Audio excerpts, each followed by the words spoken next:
Saturday, and questions start from question number 52. Let us see the questions. First question in economy says that an e-commerce revenue model where seller has control over pricing but doesn't keep products in stock and instead transfers customer orders and shipment details to a third party supplier who then ships the goods directly to customer. So a direct question, very simple and easy to answer question. Answer is a drop shipping model. Second question. Which one of the following correctly represents the three key sub-indices? Again, a very direct question, simple question from different platforms initiated by Reserve Bank of India.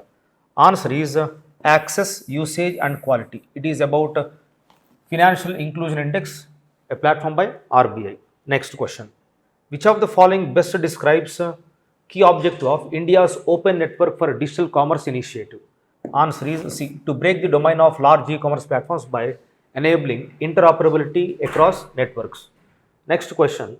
Last 4 years, consistently, UPSC is asking questions from digital currency and unified payment interface. Again, one more time, this year there was a question on this topic. So, which one of the following statements about UPI and central bank digital currency is not correct? So, we have to identify wrong statement. UPI is a real-time payment system, but digital rupee is akin to sovereign paper currency. Right statement. In case of UPI, settlement for end users happens instantly as the money gets immediately debited or credited, but in case of digital rupee, there is no settlement as the wallet balance gets transferred to another wallet. Right statement. UPI transactions are recorded by banks and reflected in bank statements, but in case of digital rupee, no data is captured in bank statements as the transactions are from one wallet to another. This is also right statement. Remember, we are supposed to identify wrong statement. Check the D statement. This is easy to identify. Did you see this? In both UPI and digital rupee, liability lies with users and their respective banks.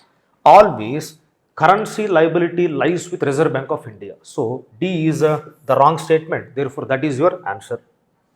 Next. Again, a very simple direct question from class notes. A bond whose proceeds are used only to finance or refinance a combination of both environmental and social projects is called. See, the options are given in a very simple manner. Green bond always deals with funding to environmental projects. Social bond always deals with funding to social projects, while sustainability bond is dealing with environment as well as social. Answer is sustainability bond. Come to the next question. This is slightly trickiest question. So, I would say this is moderately difficult. Let us see the options. It is all about M1 Exchange's role in MSMEs financing. Let us see. M1 Exchange provides collateral based loans to MSMEs. Actually, they provide collateral free loans, not collateral based. So, this is a wrong statement.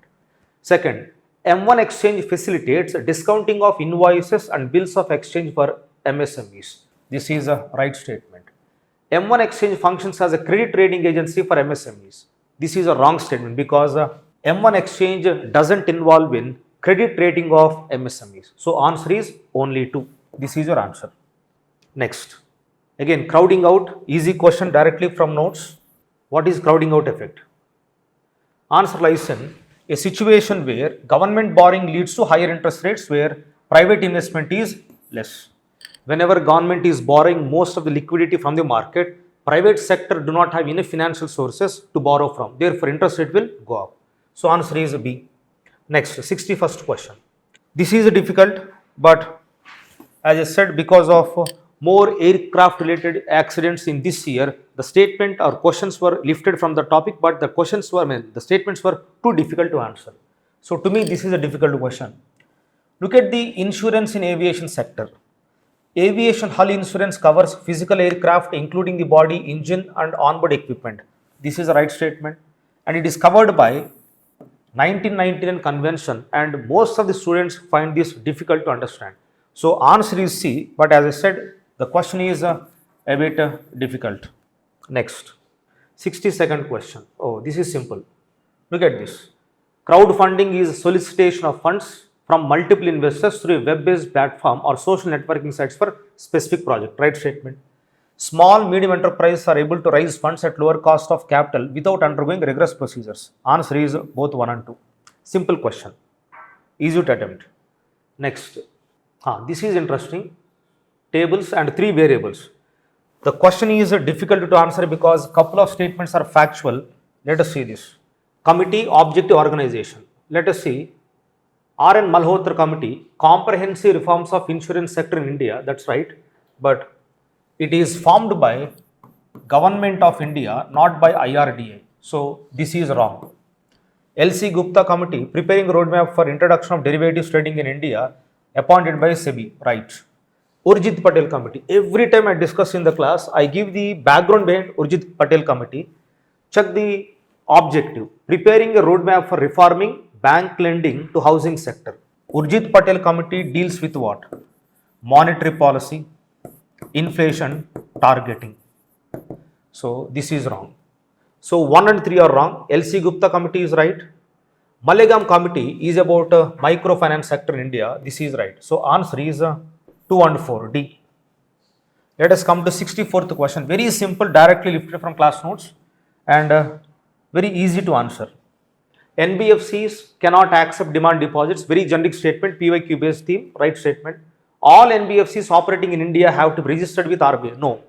Those NBFCs which are functioning as companies, they should be registered themselves under Indian Companies Act. So 2 is wrong.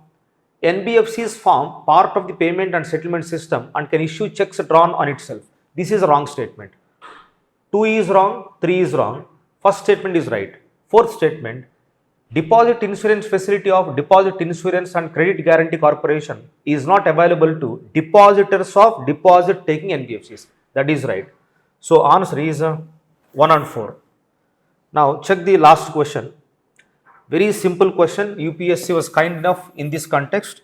So look at these questions. It is about multi-dimensional poverty index calculated by Niti Aayog as well as UNDP. It is calculated by Alkire-Foster methodology. Right statement. Sabine Alkire, James Foster.